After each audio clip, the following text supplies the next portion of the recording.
নমস্কার, আপনারা দেখছেন বাংলা দর্শন আর আমি সাথে তরুণ দুলে। আজকের গুরুত্বপূর্ণ বিষয় নিয়ে আপনাদের সামনে তুলে ধরব যে এই মুহূর্তের সবথেকে একটি গুরুত্বপূর্ণ রাজ্যের একটি বিধানসভা কেন্দ্র, সেটি হচ্ছে ডায়মন্ড হারবার। আমরা দেখেছি একাধিকবার সেখানে অভিষেক বন্দ্যোপাধ্যায় অর্থাৎ যে মমতা ব্যানার্জির ভাইপো অভিষেক বন্দ্যোপাধ্যায়, তিনি ডায়মন্ড হারবার থেকে লোকসভার প্রার্থী হিসেবে দাঁড়িয়ে তিনি সাংসদ হিসেবে নির্বাচিত হয়েছেন এবং পুনরায় 2024-এর লোকসভা নির্বাচনে অভিষেক বন্দ্যোপাধ্যায় ডায়মন্ড হারবার থেকেই দাঁড়ানোর জন্য বিভিন্ন রকম কলাকৌশল শুরু করেছেন এবং সেখানে চেষ্টা করছেন যে মানুষের জয় এবং মানুষের মন পেতে তিনি বারংবার একাধিক যে প্রকল্প, সেই প্রকল্পগুলোকে তুলতে গিয়ে তিনি কতকগুলো যে বিধিনিষেধকে তোয়াক্কা না করে রাজ্য প্রশাসনকেই কাঠগড়ায় তুললেন। তিনি বলেছেন যে এখানকে 70,000 যে বয়স্ক মহিলা রয়েছেন, বয়স্ক পুরুষ রয়েছেন, বয়স্ক যে বৃদ্ধা মানুষ রয়েছেন, সেই সমস্ত মানুষগুলোকে আমরা বার্ধক্য ভাতা দেবো এবং সেই ভাতা দেওয়ার যে ঘোষণা, সেই ঘোষণা থেকে এবং সেই টাকা তিনি নাকি তার পার্টি ফান্ড থেকে দেবেন, এরকম উল্লেখ করেছেন প্রকাশ্য জনসভা থেকে।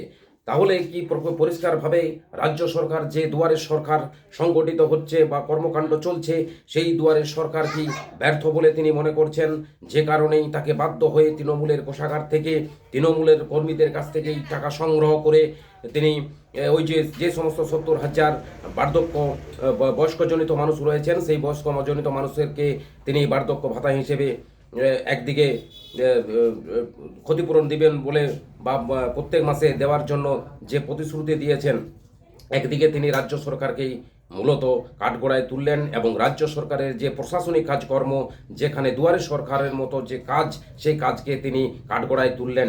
অপরদিকে এই মুহূর্তে চাঞ্চল্যকর ঘটনা যে আব্বাস সিদ্দিকী তিনি প্রার্থী হব বলে ঘোষণা করেছেন প্রকাশ্য মঞ্চ থেকে। আব্বাস সিদ্দিকী, নওশাদ সিদ্দিকী, এই দুই ভাই মিলে পরিষ্কার ঘোষণা করেছে ডায়মন্ড হারবার থেকে। শুভেন্দু অধিকারীও ঘোষণা করেছেন ডায়মন্ড হারবার থেকে ওই ধূর্ত ভণ্ডামি যে ভাইপো, সে ভণ্ড ভাইপোকে হারাবার জন্য তেনার কৌশল কিন্তু রেডি রয়েছে। যে কোনো পরিস্থিতিতে ডায়মন্ড হারবারে অভিষেক বন্দ্যোপাধ্যায়কে হারানোর জন্য তারা কোমর বেঁধে নেমেছেন। এমনকি এই ডায়মন্ড হারবার যে এই লোকসভা কেন্দ্র, তার বেশিরভাগই দেখা যাচ্ছে সেখানে 70 থেকে 80% মুসলিম সংখ্যাগরিষ্ঠ। সেই মুসলিম সংখ্যাগরিষ্ঠর মধ্যে যদি আব্বাস সিদ্দিকী যদি সেখানে থাবা বসাতে পারে, তাহলে কিন্তু পরিষ্কার হয়ে যাবে যে ডায়মন্ড হারবার কেন্দ্র থেকে তিনি যদি দাঁড়ান, তাহলে কিন্তু তার পরাজয় নিশ্চিত। এটা কিন্তু পরিষ্কারভাবে উল্লেখ করেছেন এবং সেখানকার মানুষ যে বলছেন যে আব্বাস সিদ্দিকী হিসেবে তারা কিন্তু পারফেক্ট একটা যে ক্যান্ডিডেট তারা কিন্তু পেয়ে যাচ্ছেন। কারণ এই মুহূর্তে দেখা যাচ্ছে এসএফআই একটা সত্যিকারেরই রাজ্যে যে মানুষের হয়ে কথা বলছে, সমস্ত নিম্ন বিত্ত মানুষ এবং সাধারণ খেটে খাওয়া তপশিলি আদিবাসী, এমনকি হিন্দু মুসলমান তার মধ্যে কোনো নেই। এই ইন্ডিয়ান সেকুলার ফ্রন্ট যে আইএসএফ, তারা কিন্তু পরিষ্কারভাবে ডায়মন্ড হারবার কেন্দ্রে ঘোষণা করে দিয়েছেন যে তারা প্রার্থী দেবেন এবং তারা জয় নিশ্চিতভাবেই ছিনিয়ে আনবেন। এবং অভিষেক বন্দ্যোপাধ্যায় কেন, সেখানে যদি আরও কোনো হেভিওয়েট তৃণমূলের কর্মী দাঁড়ান, তাহলেও কিন্তু তার পরাজয় নিশ্চিত করবেন, এইরকম অঙ্গীকারবদ্ধ করেছেন।